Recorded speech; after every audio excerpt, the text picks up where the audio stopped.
पद्मनंदी पंचविंशतिका ग्रंथ के अंदर आचार्य श्री पद्मनंदी स्वामी कहते हैं, एक कोड़ा कोड़ी सागर वर्ष निकल जाने के बाद भी उस युग का स्मरण करते हुए कहते हैं, श्रेयान रपो जयति यस्य गृहे तदाखा देकाद्य वंद्य मुनि पुंगव पारणायाम सारत्न वृष्टिरभवत् जगदेक चित्र हेतुर्यया वसुमति त्वमिता धरित्री। भगवान ऋषभ देव के साथ राजा श्रेयांश का स्मरण करते हैं, जिन्होंने अपने राजमहल के अंदर भगवान ऋषभ देव जैसे तीर्थंकर महामुनिराज का आहार कराया था। 4 दानों में आहार दान सबसे प्रमुख दान है। आहार दान, औषधि दान, ज्ञान दान और अभय दान, ये 4 दान होते हैं। उनमें एक आहार दान ऐसा है कि जिसके अंदर 4 दान समाविष्ट हो जाते हैं। एक मुनि को भी, एक आरिका को भी यदि आहार दिया गया तो 4 ही दान उसमें गर्भित हो जाते हैं, क्योंकि आहार में उनके स्वास्थ्य के अनुरूप औषधि भी प्रासुक देते हैं।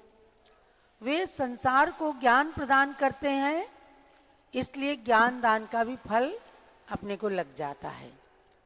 वे अपनी पिच्छिका के द्वारा असंख्य जीवों की अहिंसा का पालन करते हैं, तो अभयदान का भी पुण्य आपको लग गया।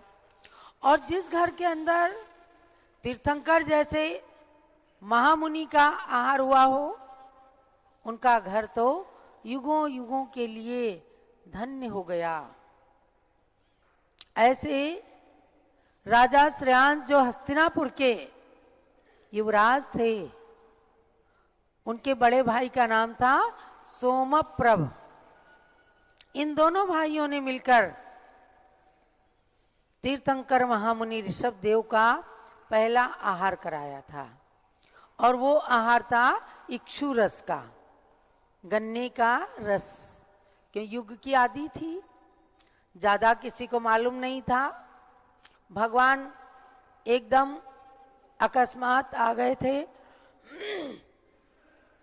उस समय की उपलब्धता के अनुसार राजमहल में इक्षु का रस निकाला गया, गन्ने का, और उसको सबसे पहले पवित्र किया गया भगवान के कर पात्र में दे करके। ऐसी अंजलि बनाते हैं ना साधु लोग, आहार लेने के लिए ऐसी अंजलि बनाते हैं। आज तो अगर छोटे बच्चे से पूछा जाए, महाराज जी आहार कैसे लेते हैं, तो अंजलि बना करके बताता है। और कई बच्चे तो खूब अभिनय करते हैं आहार लेने का। ये क्यों है? ये इसलिए कि भगवान ऋषभ देव ने उस मुनिचर्या को बताया, वरना त्याग तपस्या केवल बताया था, वही करते लोग। और दीक्षा लेने के महीना 15 दिन के बाद समाधि हो जाती उनकी। लेकिन भगवान ऋषभ देव ने इस शरीर को रत्नत्रय का साधन बना करके और समाधि पूर्वक मरण करने के लिए आहारचर्या का दिग्दर्शन कराया था। ये है मेरे सामने पद्मनंदी पंचविंशतिका ग्रंथ। इसके अंदर दानोपदेश नाम का चैप्टर है, और उसके अंदर भगवान ऋषभ देव के साथ साथ में राजा श्रेयांश का स्मरण इसीलिए किया गया कि वे दान देने वाले सबसे पहले राजा थे। भरत चक्रवर्ती को भी मालूम नहीं था कि मुनियों को आहार कैसे दिया जाता है।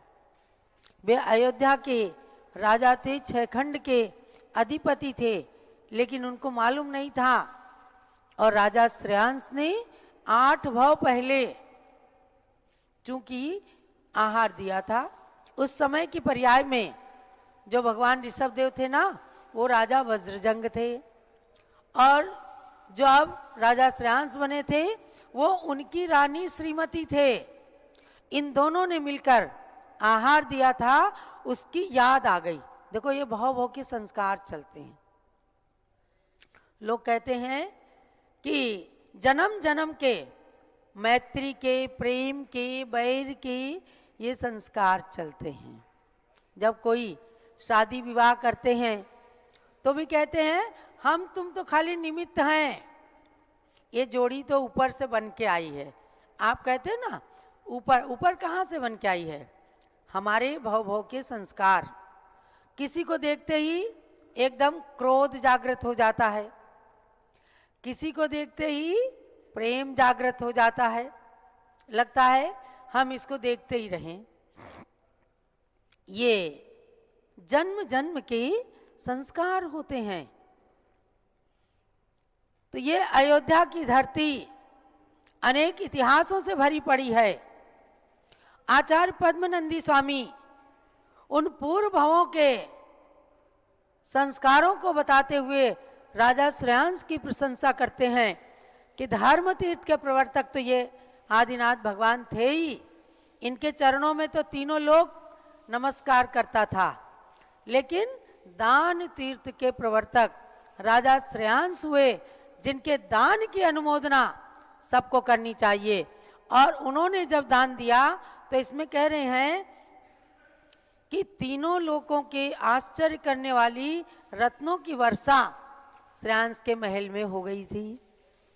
समझे ना क्यों हुई थी? भगवान का आहार हुआ था। तो उस समय से इस पृथ्वी को वसुमती, क्या कहने लग गए? वसुमती।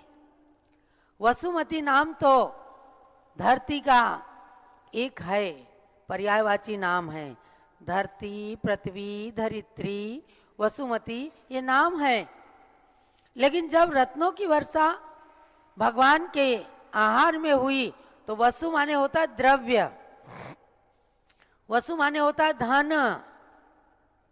जहां पर खूब धन की, खूब रत्नों की वर्षा हुई तो उस धरती का नाम वसुमती, ये सार्थक हो गया।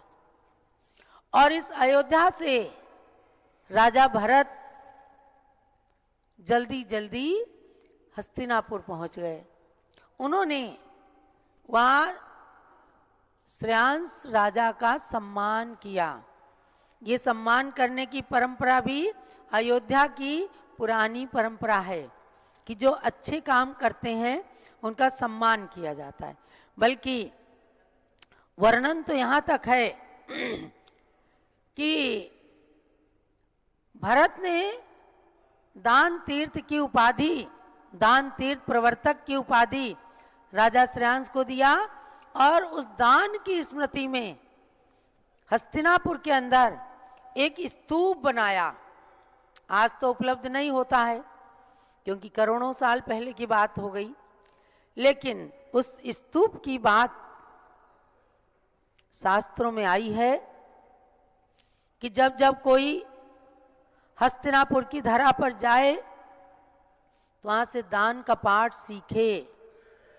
अगर हम आहार देंगे, अगर हम एक पुस्तक भी किसी को दे देंगे, अगर हम बीमार को औषधि दे देंगे, अहिंसा का दान दे देंगे, तो ये हमने उसके ऊपर उपकार नहीं किया। क्या है, कोई दान दे देते हैं तो सोचते हैं हमने इसका उपकार कर दिया। उपकार नहीं, अपनी आत्मा का उपकार किया। आपने किसी का उपकार नहीं किया।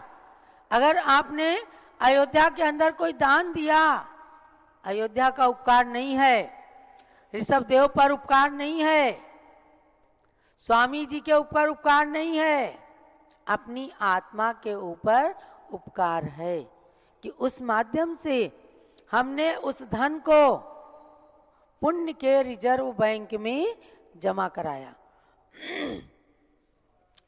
तो आपको जानना ये है